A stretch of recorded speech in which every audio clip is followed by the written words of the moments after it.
Le Congrès international de l'orientation scolaire et professionnelle de Montpellier, celui que nous avons intitulé SIOM 2013, ouvre aujourd'hui officiellement avec la venue, et je les en remercie, de Monsieur le recteur de l'Académie de Montpellier, chancelier des universités, Monsieur Crescent Philippe, et Madame Béatrice Négrier, vice-présidente de la région, qui représente le président de la région. Je voudrais excuser ici Madame Dumas, qui est vice-présidente également de la région, qui a suivi de très près le dossier de l'organisation de ce congrès et qui est également députée du Gard.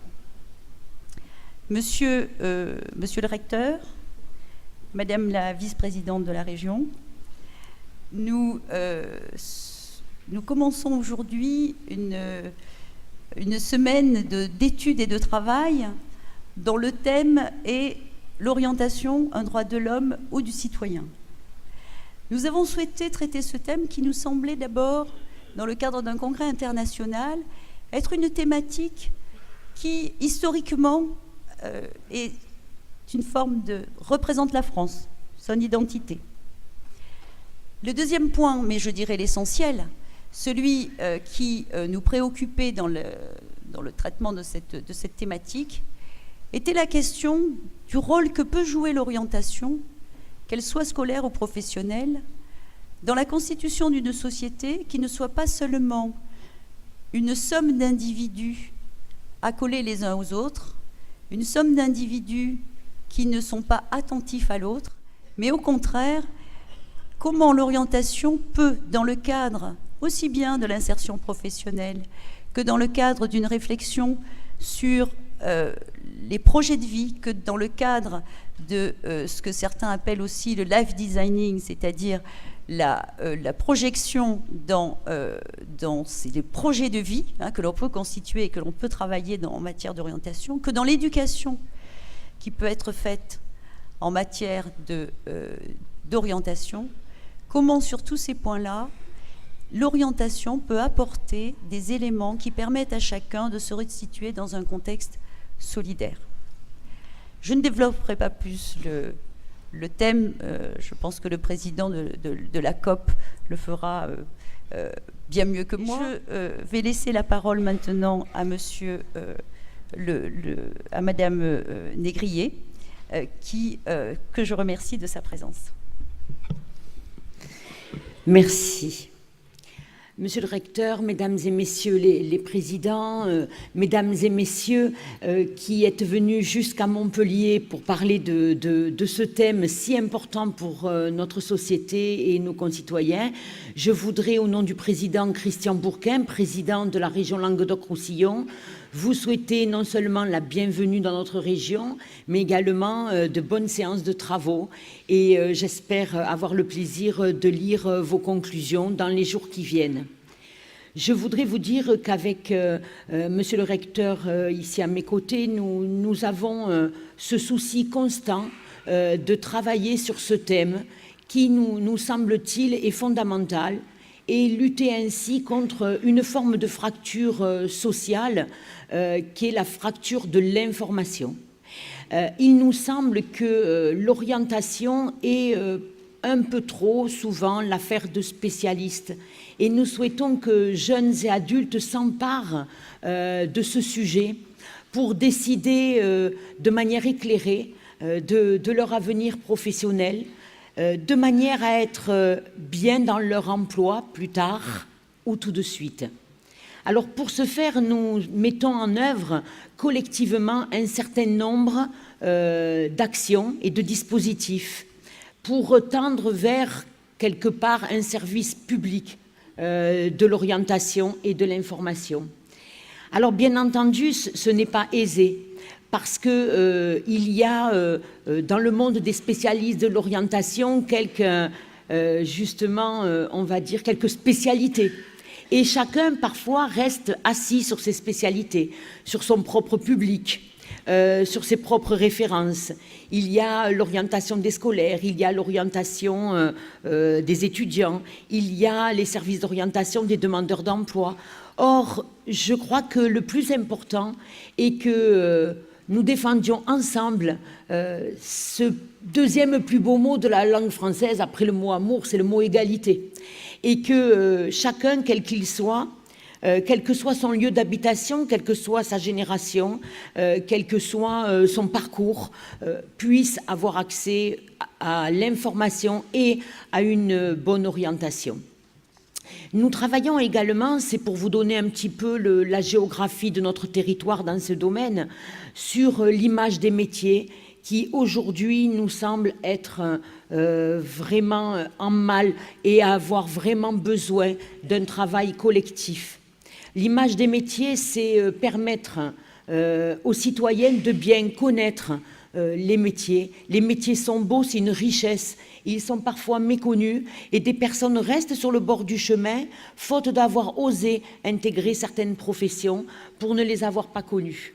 Donc un travail sur l'image des métiers, un travail sur la coordination, un travail sur le service public d'orientation et d'information, un travail enfin sur un dialogue permanent entre salariés, employeurs, avec les branches professionnelles, avec le monde des syndicats, avec les acteurs économiques, comme on dit souvent, un travail collectif avec surtout et avant tout les services de l'État, avec vous, monsieur le recteur, et vos services, de manière à mutualiser nos forces pour défendre un objectif commun qui est l'insertion durable et de qualité dans l'emploi. Alors, je vous souhaite vraiment de bons travaux. J'espère que nous pourrons utiliser vos réflexions pour aller encore plus loin. La région Languedoc-Roussillon est une région qui est dynamique, qui supporte un taux de chômage important parce qu'elle a aussi une démographie qui est galopante. Et donc, ces questions d'adéquation entre la formation, l'orientation et l'emploi sont des questions qui nous préoccupent chaque jour. Donc, nous serons vraiment attentifs au travail qui va être réalisé pendant vos journées. Et je vous souhaite de profiter du Languedoc-Roussillon et de comprendre aussi que notre état d'esprit est un état d'esprit d'accueil de tous, de toutes les populations, et nous sommes attentifs à ce que chacun trouve sa place dans notre région et dans notre nation. Merci à vous tous de m'avoir écouté, je vous souhaite de bons travaux et je remercie tous ceux qui sont venus de loin d'être ici aujourd'hui.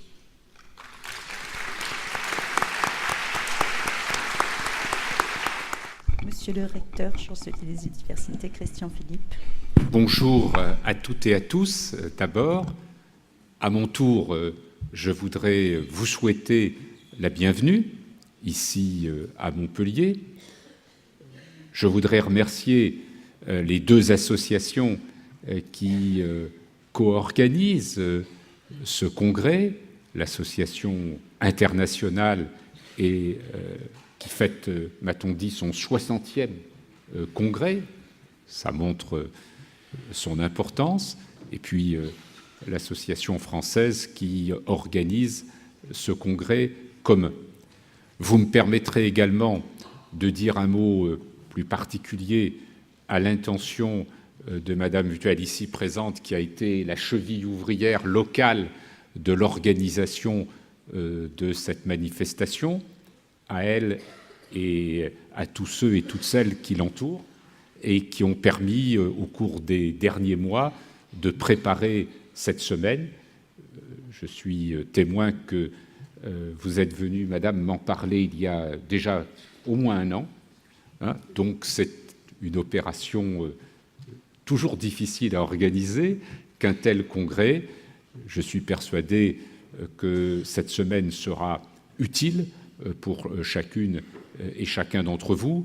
C'est toujours important de pouvoir confronter des réflexions différentes, des modèles qui ne sont pas les mêmes, parce que les réalités sur lesquelles nos organisations s'appuient ne sont pas les mêmes.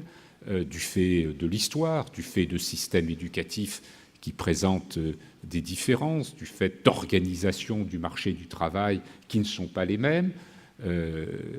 Mais c'est non pas de la confrontation, mais je dirais de la comparaison et de la réflexion sur la comparaison que peuvent naître pour les uns et pour les autres des enseignements utiles.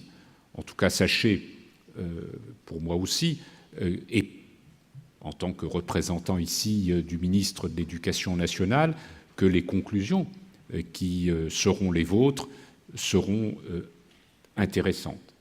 Elles seront intéressantes et elles seront importantes parce que, en effet, toutes ces questions relatives à la formation et à l'orientation sont pour nous des questions sur lesquelles nous nous interrogeons. En France, et ce depuis le milieu du siècle dernier,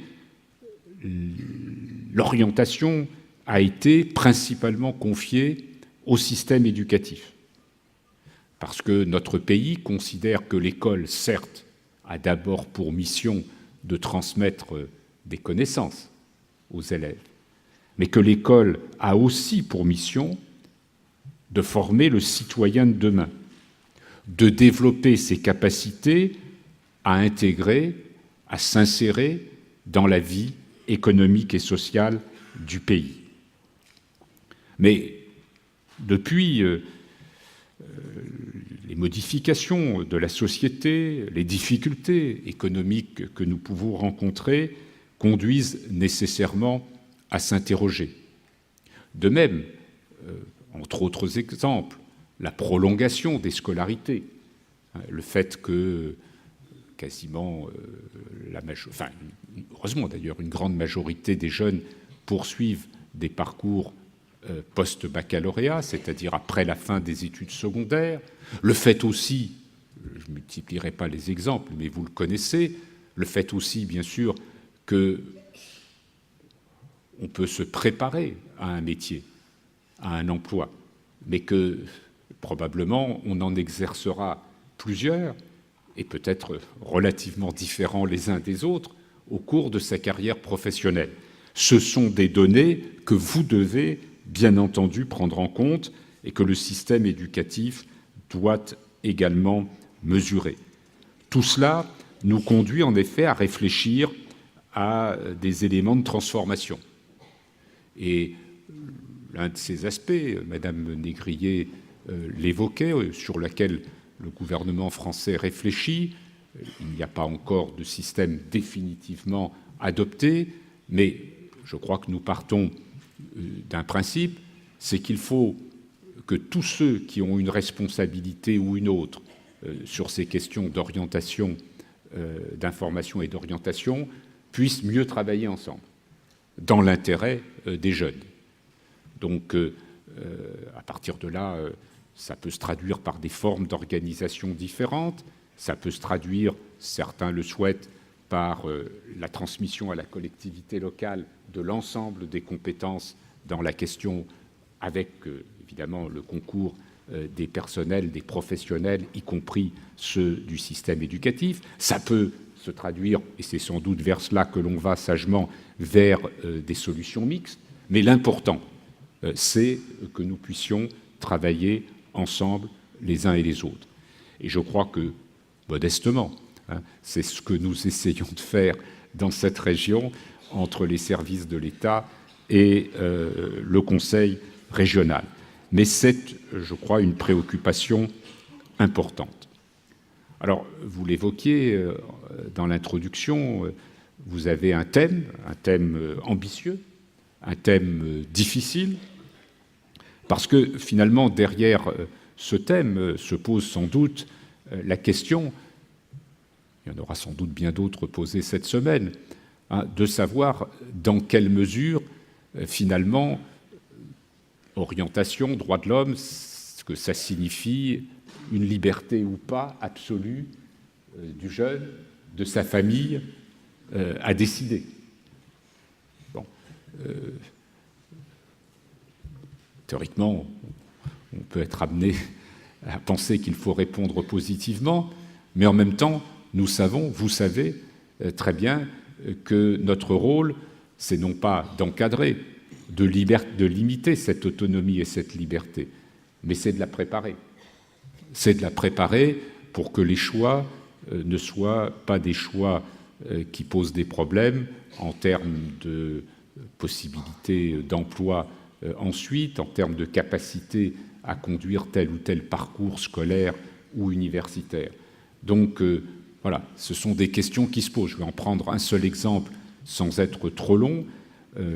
Nous allons expérimenter en France cette année, et l'Académie de Montpellier fait partie de ces académies expérimentatrices, et puis ça se généralisera si cela fonctionne ensuite, à une étape importante du système scolaire, qui est la fin de la troisième, c'est-à-dire la fin du collège.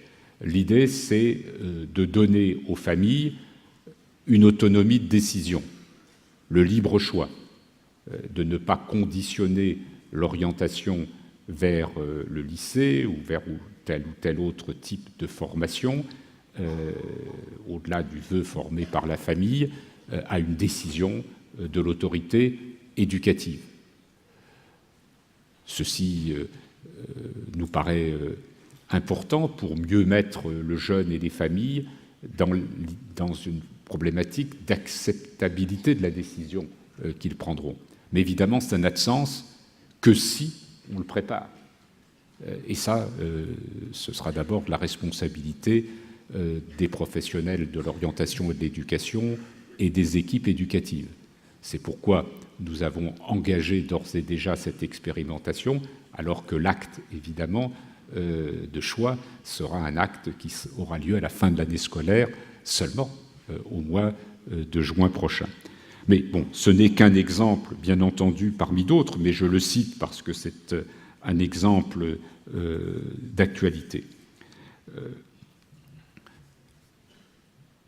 Les professionnels de l'orientation et de l'information, je crois, ont un rôle crucial dans notre système éducatif, aux côtés des chefs d'établissement et de leurs équipes éducatives, avec lesquelles ils travaillent étroitement. Leur rôle est absolument essentiel parce qu'on sait aujourd'hui que l'insertion dont je parlais du jeune dépend beaucoup de notre capacité à lui permettre de choisir une voie non seulement pour laquelle on peut penser qu'il réussira, mais également une voie dans laquelle il pourra professionnellement, quels que soient les problèmes de l'emploi, avoir le maximum de chances de s'insérer.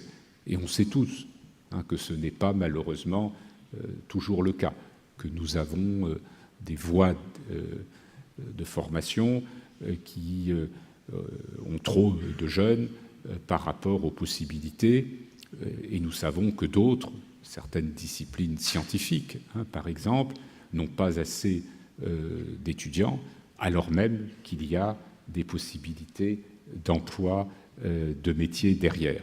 Voilà, c'est, je crois, une question qui est évidemment au cœur de nos réflexions, de notre action, et qui est liée très directement à cette question qui est au cœur de votre congrès, les droits de l'homme. Comment concilier la liberté de chacun, surtout quand il s'agit de construire ce qui sera sa vie professionnelle, et en même temps, comment amener le jeune et sa famille à faire un choix correspondant aux capacités de chaque jeune et puis aux besoins de la société. Voilà, en tout cas, très bonne semaine. On m'a dit qu'hier, en vous accueillant, on vous a vanté, mais c'est une réalité, la luminosité, le ciel bleu de Montpellier. Malheureusement, nous avons, comme l'on dit ici, des entrées marines, c'est-à-dire donc un vent qui vient de la mer et qui nous amène des nuages. Bon, j'espère quand même que vous ne quitterez pas Montpellier sans avoir eu la chance de profiter de cette luminosité méditerranéenne qui fait de cette région une partie vraiment très agréable de notre pays. Merci.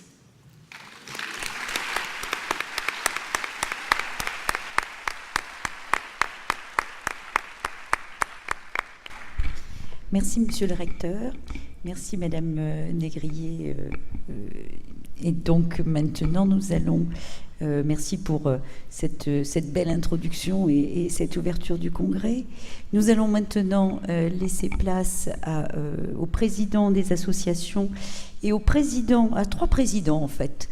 Le président de l'association internationale, le président de l'association française et le président du comité scientifique de ce congrès.